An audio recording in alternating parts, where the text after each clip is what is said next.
मुझे जब मेरे राहुल गांधी को 2 साल की सजा हो सकती है तो मैं 2 साल की सजा भुगतने के लिए तैयार कह रहा हूं कि विश्व में मैं सबसे ताकतवर हूं, तो क्या मैं ताकतवर हो जाऊंगा? जब तक संसद में रहेंगे, जब तक इनकी पोल खोलते रहेंगे। ये बयानबाजी में माहिर है, नाम बड़े और दर्शन छोटे। बयान इन्होंने दिया था कि 15 लाख रुपए आएंगे, क्या 15 लाख रुपए? 2 करोड़ नौकरी का बयान था, क्या 2 करोड़ नौकरी आ गई? कि लोकतंत्र की हत्या कभी भी किसी सरकार में नहीं हुई, केवल अदानी व्यापारी के लिए बचाने के लिए।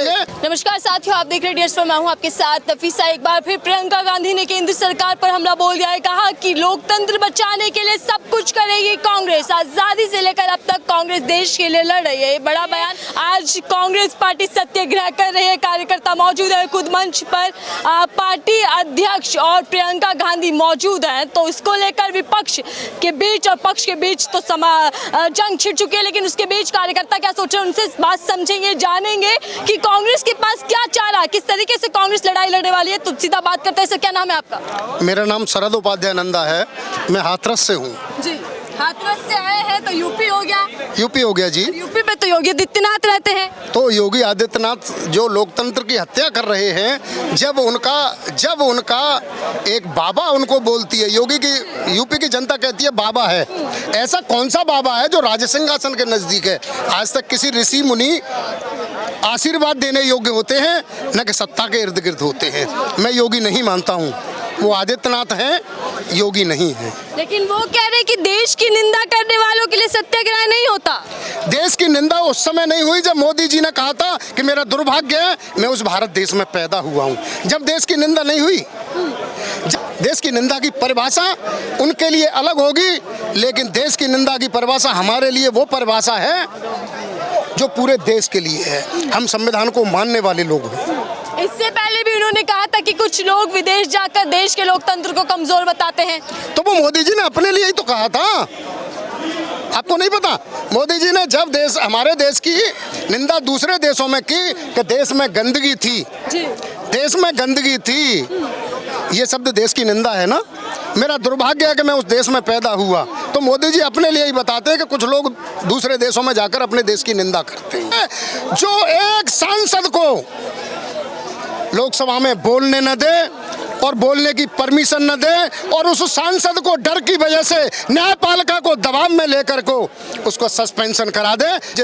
जब मेरे राहुल गांधी को 2 साल की सजा हो सकती है तो मैं 2 साल की सजा भुगतने के लिए तैयार हूं, चाहे कुछ भी हो जाए। लेकिन कहा जाता है कि सबसे ज्यादा ताकतवर प्रधानमंत्री है नरेंद्र मोदी। ये स्वयंभू कुछ भी कह सकते हो। आज मैं कह रहा हूं कि विश्व में मैं सबसे ताकतवर हूं, तो क्या मैं ताकतवर हो जाऊंगा? नहीं। सबसे डरपोक प्रधानमंत्री यदि कोई है, आपको ताकतवर तो मैं जब जानता कि राहुल जी को सदन में बोलने का मौका देते, राहुल जी से बहस करते।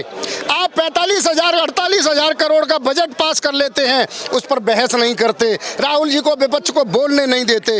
विपक्ष को न बोलने देने वाला प्रधानमंत्री क्या सबसे शक्तिशाली हो सकता है? वो राहुल जी से डर गए, इसलिए वो न्यायपालिका का सहारा लेकर के उन्होंने इस तरह का कृत्य किया है। कैसा? राहुल जी उनकी बता रहे थे कि 20,000 करोड़ का जो अदानी को आपने दिए, वो पैसे क्यों दिए? जनता का खून चूस करके आपने पैसा अदानी को दिया। राहुल जी उसका हिसाब मांगते थे। राहुल जी ने एलपीजी, डीजल, सीएनजी और पेट्रोल से जो हमारे देश को आमदनी हुई, उसका राहुल जी ने हिसाब मांगा। राहुल जी ने राफेल का हिसाब मांगा। राफेल की फाइल सीबीआई से गायब हो गई। बीजेपी के सीनियर से लेकर जूनियर नेता तक राहुल गांधी पर हमलावर है, कैसे मुकाबला करेंगे आप? आपको ये पता है, राहुल जी को एक तरफ ये लोग पप्पू कहते हैं और आप कह रही हैं शक्तिशाली प्रधानमंत्री है। मैं तो ये कह रहा हूँ कि सत्ता में आना एक अलग चीज है। एक सांसद से, और ये डर गए, ये लोग डर गए। इनको डर था कि राहुल जब तक संसद में रहेंगे, जब तक इनकी पोल खोलते रहेंगे कि ये गरीबों के, दलितों के, किसानों के हितैषी नहीं है, ये चंद उद्योगपतियों के हितैषी हैं। सर, जो बीजेपी के एक के बाद एक बयान आ रहे हैं, उस पर क्या कहेंगे आप? बीजेपी बयानबाजी में माहिर है, आपको पता है। ये बयानबाजी में माहिर है, नाम बड़े और दर्शन छोटे। मीडिया भी इनका आज सहयोग करता है। ये बयान क्या बयान इन्होंने दिया था कि 15 लाख रुपए आएंगे, क्या 15 लाख रुपए आ गए? क्या 2 करोड़ नौकरी का बयान था, क्या 2 करोड़ नौकरी आ गई? गरीब को इन्होंने कहा था कि 2023 तक सबको पक्का घर मिलेगा। क्या पक्का घर सबको मिल गया? इन्होंने 125 करोड़ घरों की चाबी प्रधानमंत्री आवास योजना के तहत दे चुके हैं, जबकि हमारे देश की आबादी 135 करोड़ है। 125 करोड़ घर कहां से आए? तो बयानों में तो ये माहिर हैं, बयान देने में तो बहुत अच्छे हैं। लेकिन सर योगी आदित्यनाथ जो बयान दे रहे हैं वो मायने रखता है क्या? क्या मायने जिस रखता है? तरीके से सत्याग्रह आप कर रहे हैं उससे क्या हासिल हो पाएगा? क्या योगी आदित्यनाथ क्या बयान दे रहे हैं? वो कह रहे देश की निंदा करने के वाले के लिए कैसा सत्याग्रह? योगी आदित्यनाथ ने कभी मोदी जी की निंदा नहीं की, मोदी जी के लिए नहीं बोला। मोदी जी दूसरे देश में जाकर के देश का अपमान करते हैं, बोलते हैं कि मुझे मेरा दुर्भाग्य है कि मैं भारत जैसे देश में पैदा हुआ। इससे ज्यादा और बड़ी निंदा क्या होगी? मोदी जी ने सरेआम अपमान किया है।